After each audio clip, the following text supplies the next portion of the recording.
ராஜாஜி, சுப்பிரமணியம், காமராஜர் தொடர்பான சில முக்கியமான விஷயங்கள் எக்ஸாம் ரிலேட்டடாக நம்ம தெரிஞ்சுக்கணும்.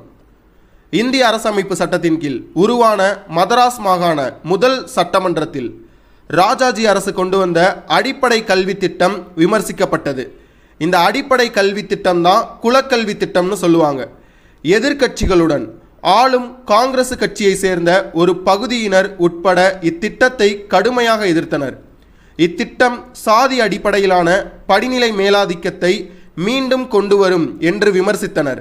பின்னர் முதலமைச்சராக பதவியேற்ற காமராஜர் அமைச்சரவையில் 1954 அரசின் கல்வி அமைச்சர் சி. சுப்பிரமணியம் இத்திட்டம் ரத்து செய்யப்படுவதாக அறிவித்தார்.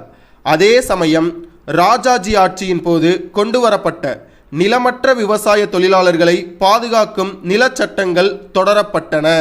இது மாதிரி நிறைய விஷயங்கள் தெரிஞ்சுக்கணும் அப்படின்னா நிக்டோ